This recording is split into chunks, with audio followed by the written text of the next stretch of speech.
All right, ladies and gentlemen, into the match. Draft Labs A-Dam Tournament Series, Season 3, Week number 3, CIE versus SES, game numero dos. CIE 1 up at the moment. V8, not surprisingly, the most experienced champion or player on this map right now. Going to be the first one to that brush. Going to check it. Now he's going to face check it. Nice. He did get it. He saw that there was nobody in there. And just like that, nice shot from World's Best Player. Tags Ignis. Drops him real low. And right now, both teams are going to dance a little bit. This is what we call the dance. And expect that with the heavy poke on the side of CIE, they're going to be able to secure this early game advantage. Callie just absolutely knocked down by these poke spells. Lots of spells hit by CIE in the last couple of seconds, and just like that, they force SES back underneath their tower. Nice shots. 3 out of 3 so far for World's Best Player on his Qs. What's he building into? Straight damage right away, you guys. No Blue Varus here. Blue Varus considered by Team A-Mam to be the best champion and build combination on the map. Varus, by the way, you guys, is that guy right there charging up those things. This guy right here. Long poke. You'll see him charge up his spears, throw them out, and they can hit people from very, very long range. Similar to Ignis as he's throwing out those little electrical fields. Actually, in this case, it'd be like a fire shock thing. But poke, that's what poke is, for you guys who don't know. Being able to deal damage from long range without the chance of taking any in return.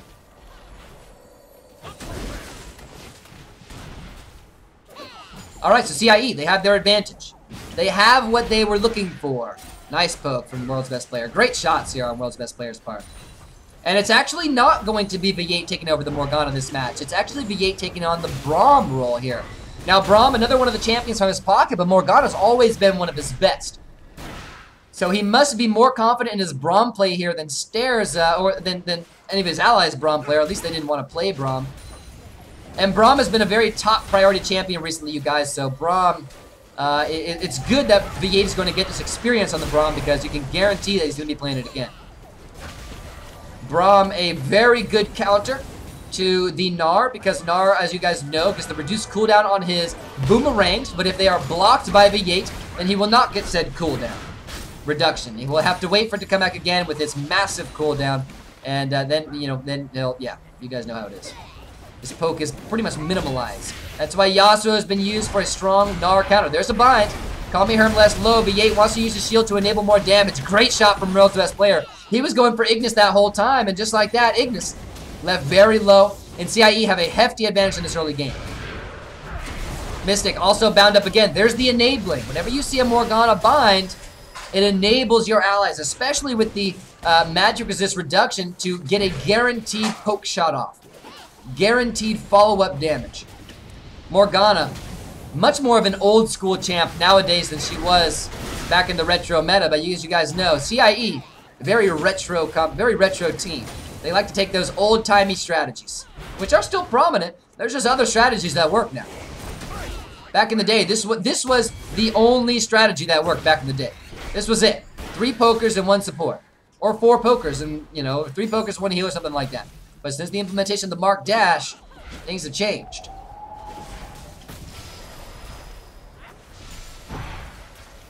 TF is arguably better poke, because he can hit multiple people and through minions with the gold red card enable and 1 less champ with mana problems from blue card. Yeah, his poke is good, but it's very slow and it's incredibly easy to dodge. The only time he gets guaranteed poke off is when he hits a stun. Now that's really the case for anybody, but it's much easier to hit a Jinx W. The reason why Jinx Ws are so good is because they're so easy to hit, while they still have that great range. Twisted Fate Qs are pretty much just wave clear in the early game because they're very easily dodgeable. CIE, exactly the same strategies they took last game, poking out the enemy team, forcing them in the back lines, into the back end of their safe zone, utilizing the Morgana to punish and getting siege down whenever they possibly can. 4 minutes and 40 seconds in now, and the turret's already down to about half health.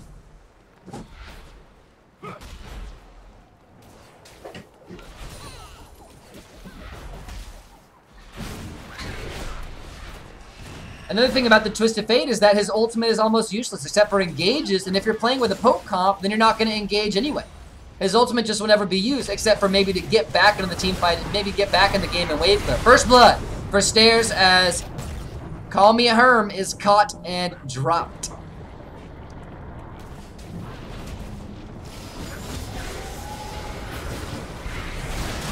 There goes Mystic as well. Another enable from the Morgana.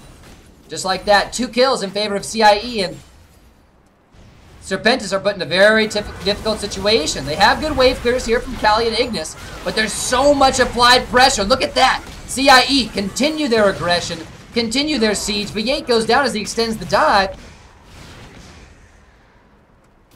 Oh, you guys, and Kali actually didn't even end up picking up the Xerath as well. I didn't see these swaps here. Kali holding on to the Kog'Maw, giving up the Xerath to Ignis.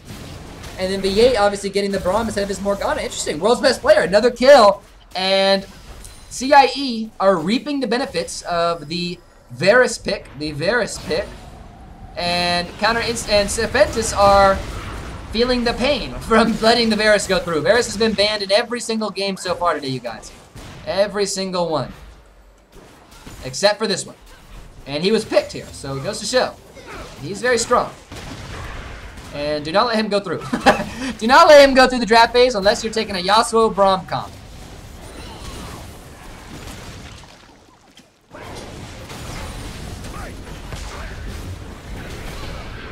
It's unfortunate that that AMAM members aren't here to give us their professional insight as to what the best poke composition would be.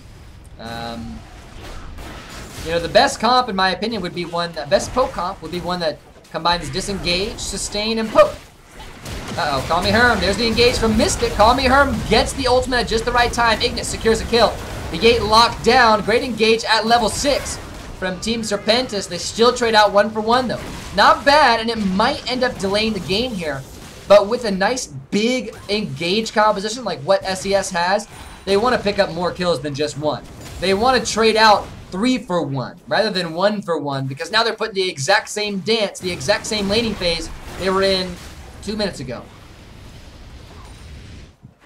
I would say the best poke comp I've ever seen was along the lines of, like I mentioned, Kog'Maw, Jinx, Varus, and Janna. There you go. Kog'Maw, Jinx, Varus, and Janna. That's the best poke comp right there.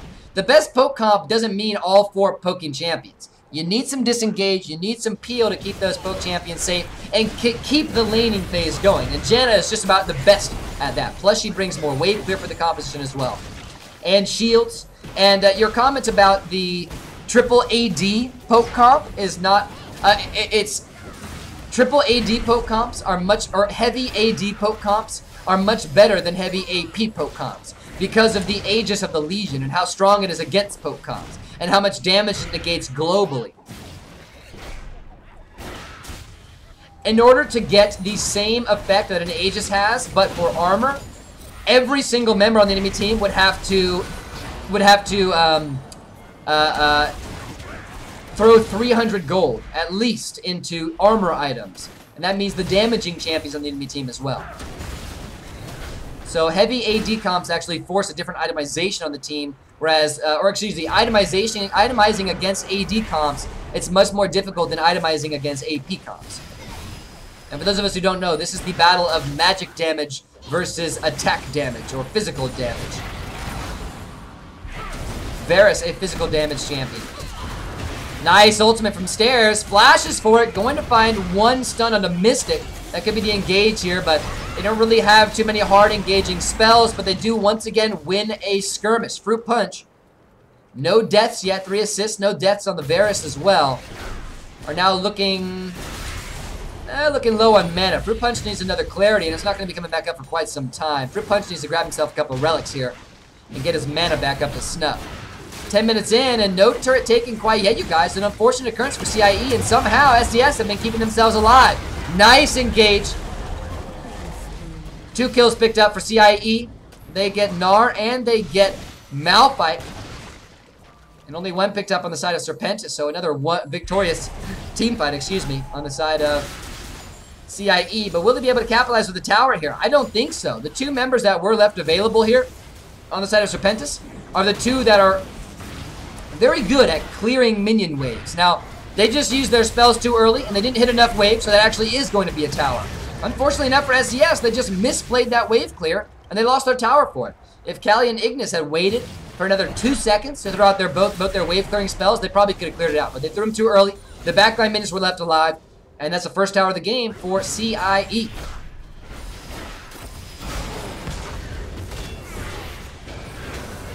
Shut down as world's best player goes down. V8 now forced to defend his team. Fruit Punch, no mana. Stairs doesn't have the ultimate available either. V8 pops his own, gets a beautiful Mark Dash combo. Looking for double kills in the back lines. Does find them. Both damaging members of SeS are down, and now it's a 2 versus 3.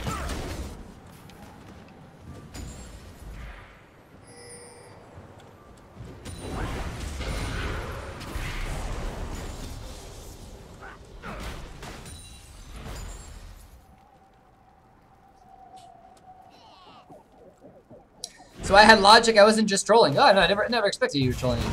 This is simply rhetoric, man. Rhetoric. You make a point, I make a counterpoint. You make a counterpoint to my counterpoint. I make a counterpoint to your counterpoint. Here comes another engage. Call me Herm. Punished. No Mega Gnar transformation on that engage. Why mark dash in if you are not tanky? What is the itemization here? No tanky items either, you guys. Interesting. Mystic. What is he building into? He has the Aegis, which is good.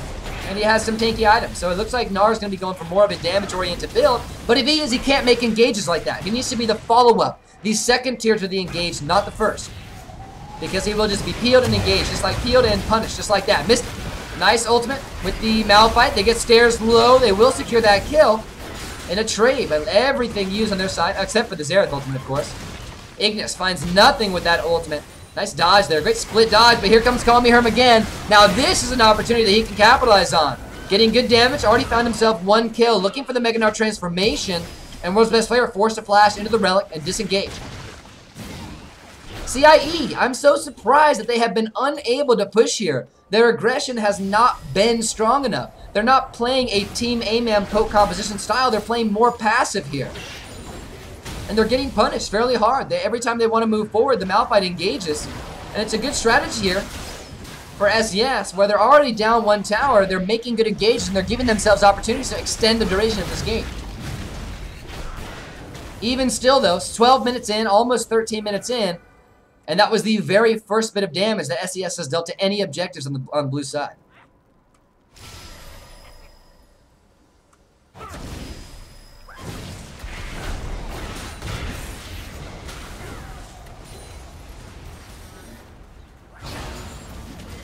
Another engage. V8 jumps in. Sorry, I was looking at the Twitch chat. I missed it. Nice ult from V8. Finds Ignis. Now Mystic going to be stunned with the Braum passive. That's 2 kills now for CIE. Finally got a good engage, man. And the reason why they had that engage so well is because the team fight was started back here. And they had all this space to chase the enemy team and utilize their range. Now V8 going to take up the first couple of hits of the tower. They start their siege, and this should be another one for CIE. They're going to expose the inhibitor at 13.5 minutes. With the members of SeS respawning, but Call Me Herm and Callie so damn low, I'm not sure how much potential there is there. Another kill for CIE, and that should be a guaranteed inhibitor for them, especially with Call Me Herm so low. Call Me Herm needs to get taken down here. He wants to find his engage. Gets a little bit of health back. Just a little bit of pressure, you guys. Nice ultimate from Ignis. Finds world's best player right away. Mystic jumps in. Call Me Herm still goes down to V8's Q. And they still have a numbers advantage. With this numbers advantage, they can take down this inhibitor and get those super minions pushing into SeS base pre-15, meaning they're going to apply so much pressure that CIE basically have their next fight guaranteed on this side of the map. But SeS are fighting back.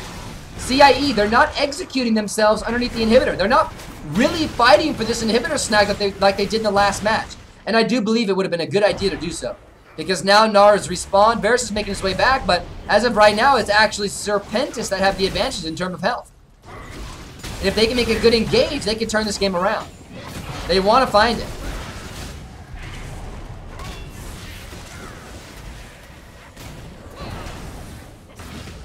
Someone on SeS is going to have to put the team on their back. Absolutely true. Absolutely. And I'm gonna say I'm gonna go ahead and say right now that it's gonna be Call Me Herm. Call Me Herm needs to step up his Gnar play in this match.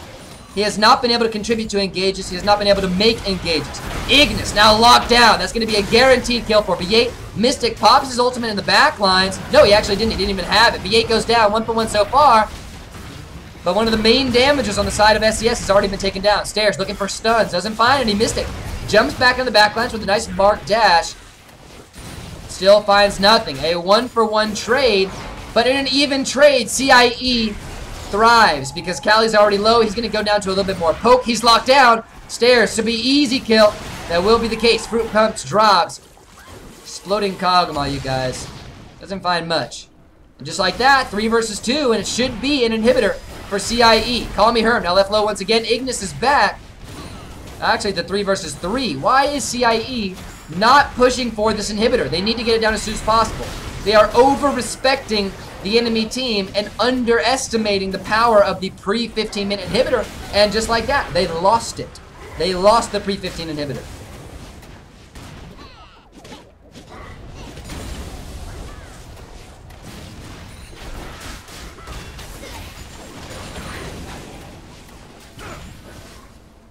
Nice mark from Call Me Herm. He has his Mega Gnar charging up. Doesn't get the pop, though, so he can't make his dash. That was very close. Really close, as a matter of fact. Now, there it is, the ultimate. Or, excuse me, the Mega Gnar. Forced. And V8. He's... I'm not sure why he's not pressuring forward with this Braum. Braum, such a great pressure tool. You throw out that shield, you move forward, you force the enemy team to move backwards. His team is so low on health that he has to turn around. He has to peel for his allies here. Mystic playing very far forward as well. Doing a great job here of counter pressuring.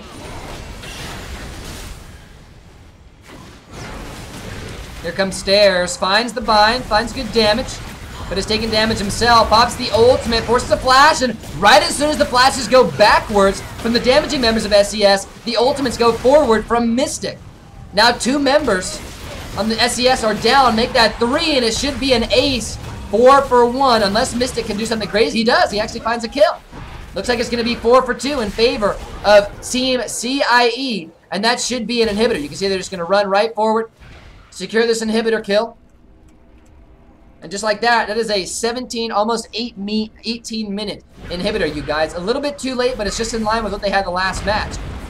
That team fight went fairly even. But you can see how healthy V8 and Stairs are. They really lost nothing during that team fight, so that puts them in a good situation for the next one. You could say that's a future-proof team fight, even though it did go kind of evenly, because the 2 damaging members from CIE were both taken down. The 2 most dangerous ones. V8 says, I'm protecting. Yeah, that's what I figured. He has to protect his carries from the Malphite here, so he's not able to play that super heavy front line pressuring Braum. Mystic, mark dash, onto Stairs. Wow, that E from the Kog'Maw is really damaging, you guys. V8, I'm surprised that you had the ability to type in Twitch chat during this game, man. That's some serious skill in a tournament match and still type to us messages in Twitch chat. Alright, there's your items, you guys. Pay attention to them because another team fight's about to start. There it is. Ultimate from World's Best Player. Follow-up CC from V8 and Mystic. Might not have been the best idea. Should have saved that for Ignis or Cali. But you know what? They still got good damage off. They're still pressuring forward. They have super minions approaching. Uh-oh, that's a good bind on the Cali. Cali taking a lot of damage, but also puts a lot of his own. Stairs uses his barrier to stay alive, and that's 1 kill for SeS. Call Me Herm flashes forward, looking for the Q, finds the damage, getting his Mega Gnar charged up. This is your time, Herm. This is your time to secure for your team a good teamfight victory. Jumps forward, looking for an ultimate on a Fruit Punch. Finds nothing. Might have to use it on the V8. Fruit Punch dealing good consistent damage from the back lines. There's the ultimate. V8 left low, and we'll get taken down by Mystic. There we go. Finally, Call Me Herm able to contribute to a team fight. It's a very victorious one for SeS. 3 for 0, you guys. And with the death timers now, 19 minutes in, death timers are kind of long, so they might be able to push this one forward for a tower. Maybe. Fruit Punch picks up 1. Double kill, actually, for Fruit Punch. Might end up picking up a triple here. Might even be a quadra. The quadra kill by default for Fruit Punch. All those kills, 3 of those 4 kills were just handed to him in executions, but still, quadra kill nonetheless. Fruit Punch. Well played, GG, my friend. GG. That is the newest member of Counter Instigate Epsilon's roster, ladies and gentlemen. Comes out with his first quadra kill.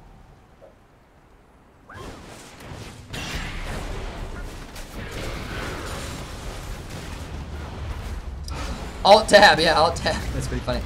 So there, with that quadra kill for Fruit Punch, CIE push forward. They secure 1 Nexus turret, potentially 2 Nexus turrets. If they get kills here, this could be the game outright. 20 minutes in. Now Mystics ulted by World's Best Player. Lockdown taking tons of damage. Doesn't look like he's going to survive. 1 kill for CIE so far. And they have Vegate on the front lines. Very healthy. Pops his ultimate. Call me Herm's low. Does not survive it. 2 kills for CIE. 4-1 from Serpentis. They're dealing damage to the Nexus.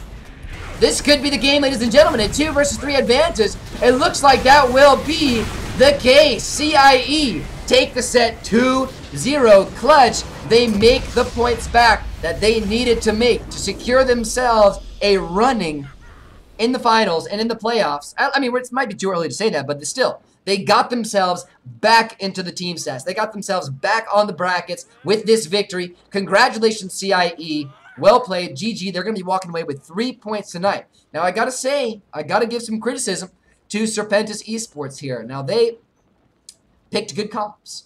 Their team, their draft phase was never terrible. The one big mistake, which is a crucial one, is they gave up the Varus to CIE. Varus is all about the retro comps, you guys. Varus is the best Pokken champion in the game. He's all about those retro comps. You give him to a team that plays retro style, and they're just going to capitalize on it. They're going to utilize him to the most of his effectiveness. Now, I don't believe that the draft phase is the largest point of contention for Serpentis. I think that it is their laning phase. Serpentis have always struggled in the laning phase. They haven't necessarily had the chance because they came in right as soon as this big influx in the Wombo combo compositions was happening. They've been going for those a lot. They've been giving themselves disadvantages in the early game based on their draft phases quite often. That's not a bad thing right now. Teams are winning with those compositions right now. It's not a losing comp. But when you go up against a team that plays 100% early game compositions like CIE, you got to come out with a little bit different strategy. You need to be ready for something like that. And the main reason, in my opinion, in my eyes, for the loss here from SES was the fact that they were not prepared. They were not prepared. They did not have ideas. They were not ready to face a full retro team today. And they expected more Wombo combo comps. They expected more team fight stuff. But they got a team that plays like it's, 4 months ago. Before Mark Dash, before all this stuff was implemented. And, they got punished for it, man. They got punished really hard. They didn't have the defense early game. They didn't quite have what they needed to survive until 15 minutes without having already lost their inhibitor. They did, but they had already been chunked down so much that CIE still had a bit of an advantage and they were able to push it into a victory. So, Serpentis, this is another one of those things that experience is simply going to remedy. You've joined in our tournament series at a really good time where our seasonal format is very solid. You will get a chance to play every single team at least once, if not twice. You will get a good idea for how these teams play. And then if you don't make it into, I know this is speaking way far ahead, you guys. If you don't make it into the finals this season, not that I don't think you won't. I've always pegged Serpentis as the type of team that's going to make a big impact later on. They just need time. Keep in mind, if you don't, then you are going to be that much more prepared for the next season because you're going to know what the teams play like. You're going to know their styles. You're going to know what the meta is. As of right now, you're still a young team here, and your inexperience shows. GG, well played. Congratulations to CIE. They take this set 2-0.